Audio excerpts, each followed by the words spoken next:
আসসালামু আলাইকুম। Polytechnic student কেয়ারে আপনাকে স্বাগত।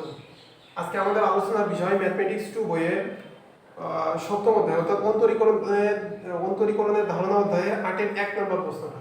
তো প্রশ্নটা আমাদের এটা দেওয়া আছে sin x plus cos x divided by √1 plus sin 2x। আচ্ছা, এটার আমাদের কি করতে হবে? অন্তরীকরণ করতে হবে, তাই তো?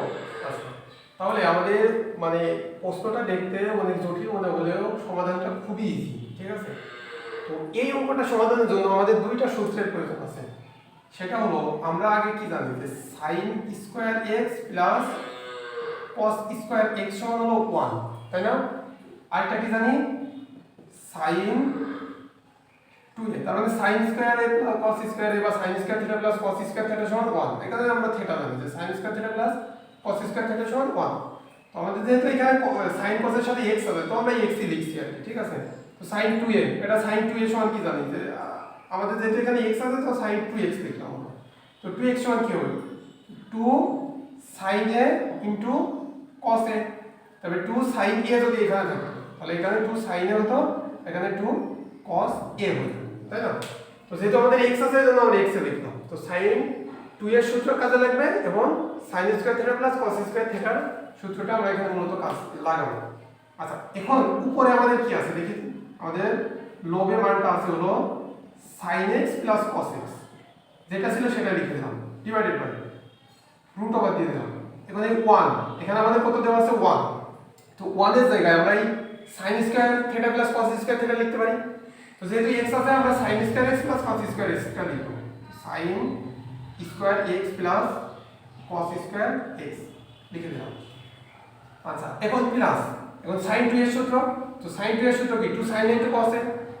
2 sin a হিসাবে আছে আমাদের x ইনটু cos a হিসাবে আছে আমাদের x।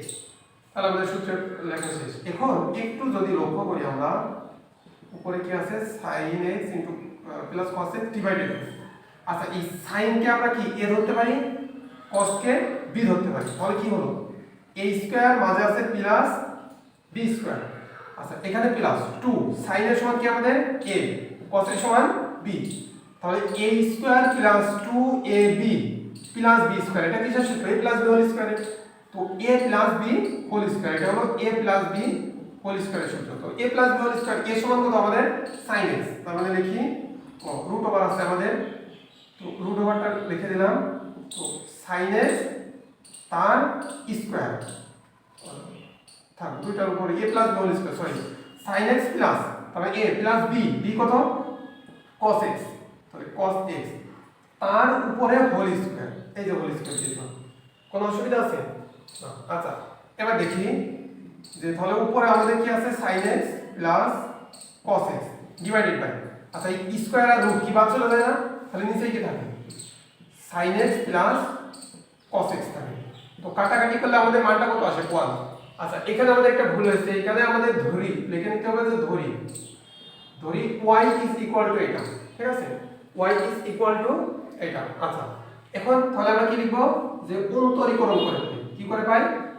অন্তরীকরণ করে পাই। আচ্ছা, তাহলে আমাদের এই পাশে কি আছে? dy আছে, মানে অন্তরীকরণ মানে কি ddx নিয়ে আসতে হবে। তাই x এর সাপেক্ষে অন্তরীকরণ করতে হবে, তাহলে ddx অফ y। তাহলে এখানে 1 কি আছে? ddx of y। আচ্ছা, এখানে তাহলে আমাদের বাম পাশে কি থাকে? বা dy divided by dx is equal, আমরা যদি কোনো জানি কোনো কনস্ট্যান্ট মানের জন্য ddx করা হয় তাহলে সেটার মান কত হয়? 0 হয়। এটা আমাদের সূত্রই আছে। তো এটা হলো আমাদের কাঙ্ক্ষিত অ্যানসার। তো আশা করি বুঝাইতে পারছি। তো পরবর্তী ভিডিও পাওয়ার জন্য আমাদের সাথেই থাকুন। ধন্যবাদ সবাইকে।